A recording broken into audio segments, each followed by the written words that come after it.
Ah, oui. Bonjour Internet. Excuse-moi, je suis en train de jouer à un jeu de société. Et d'ailleurs, je vais faire la critique aujourd'hui du Seigneur des Anneaux, Voyage en Terre du Milieu.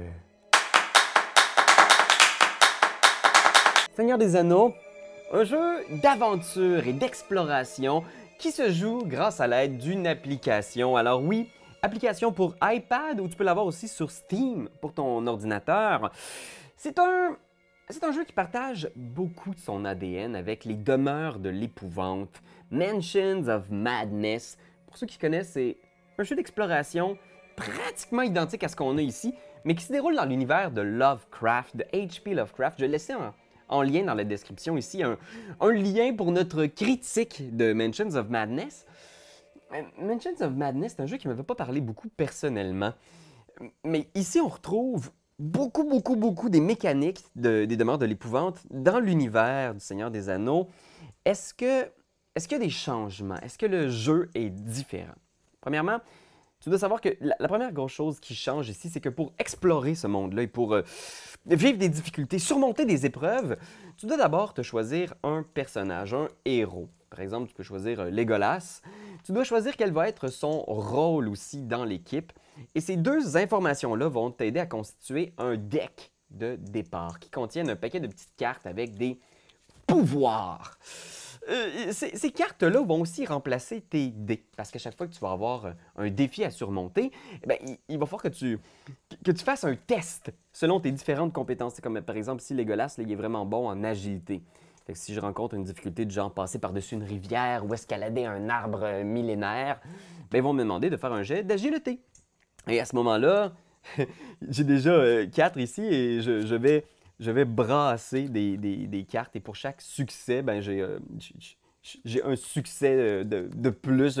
Je vais informer l'application combien de succès total j'ai pour mon test. Et l'application gère pas mal tout. Tu vas voir, c'est ça qui est simple et qui fait qu'on peut se lancer dans l'aventure assez rapidement. C'est que l'application est vraiment un maître du jeu. Ça va te dire quelle tuile placer, à quel endroit. Puis une fois que tu l'as fait, tu vas, OK, j'ai placé cette tuile-là.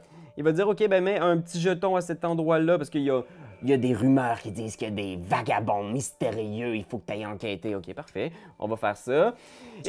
Et comme ça, tu construis ta map et tu vas aussi vivre tes aventures grâce à ça. Une fois que tu t'es déplacé, que tu te rends jusqu'à ces vagabonds mystérieux, tu le dis à l'application et ils vont te dire, OK, ces vagabonds-là, ils te regardent d'un air bizarre, il va falloir que tu te battes.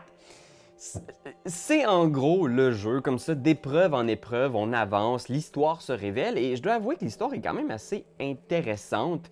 C'est assez chouette d'explorer ces forêts, ces donjons. Le jeu est quand même assez costaud, c'est assez difficile. C'est-à-dire, il est facile à apprendre, à maîtriser, on peut l'apprendre en 15-20 minutes, mais après ça, il y a un défi quand même, parce qu'il y a toujours plein de petites crises. Il y a des monstres qui sont arrivés à cet endroit-là. OK, on n'a pas fini de tuer ces monstres-là. Il y en a d'autres qui sont arrivés à l'autre bout qui vont être sur nous dans un tour. C'est assez intéressant. Il y a une bonne synergie aussi entre les héros. Donc, on peut s'aider avec nos différents pouvoirs pour justement donner un coup de main à un ami dans le besoin ou venir éviter une attaque, détruire un méchant dès qu'il arrive. C'est assez intéressant, mais le jeu a quand même beaucoup des défauts de son prédécesseur. Dans les demeures de l'épouvante et dans ce jeu aussi, moi, ce qui me dérange le plus, c'est que tu peux facilement échouer ta mission simplement parce que tu as fait le mauvais choix au niveau de ce que tu devais explorer. Parfois, les cartes sont assez vastes et tu peux soit explorer à l'est ou à l'ouest. Tu décides d'aller voir à l'est, finalement, c'est une fausse piste ou c'est quelque chose qui va te donner un item mais qui ne fera pas avancer l'histoire. Et moi, ce qui me dérange, c'est qu'on n'a pas assez d'indices pour savoir elle est où l'histoire et où je dois chercher. Des fois, tu as l'impression d'avoir échoué un peu sur un lancer de dés ou sur un pile ou face. C'est ce qui me dérange le plus. Aussi, j'aurais tendance à dire que là, ici, on a remplacé les dés par des cartes qu'on brasse, qu'on pige. Ah, mon Dieu, vous allez brasser ce petit paquet de cartes-là tellement de fois. Il y a tellement de manipulation de ces petites cartes-là.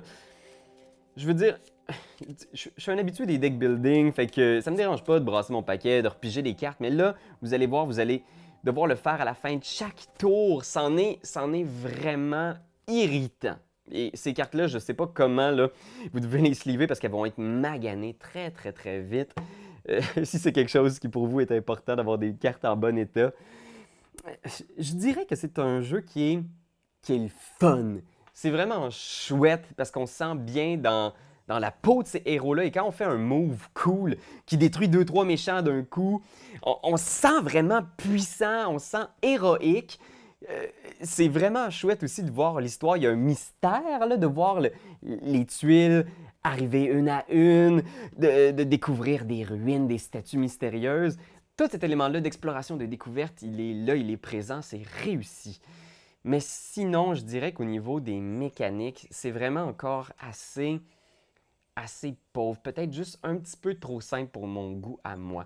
Si vous n'avez pas le goût de vous casser la tête, vous avez le goût de vous lancer dans un jeu d'exploration et d'aventure rapidement, je pense que ça peut être une très bonne option pour vous, surtout si vous êtes fan du Seigneur des Anneaux, surtout si vous avez aimé Les Demeures de l'Épouvante.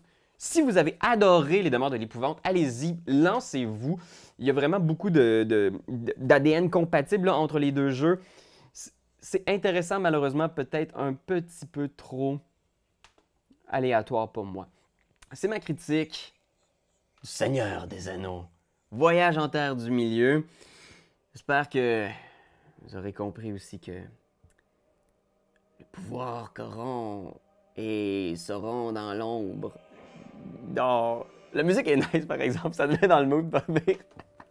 Bye, Internet! Quand t'aimes quelque chose, tu donnes des bisous dessus. Mais comme c'est un ordinateur, tu donneras pas de bisous. Tu vas plutôt commenter, puis tu vas partager. Oh oui, partager, partager, partager. C'est la leçon de Jésus!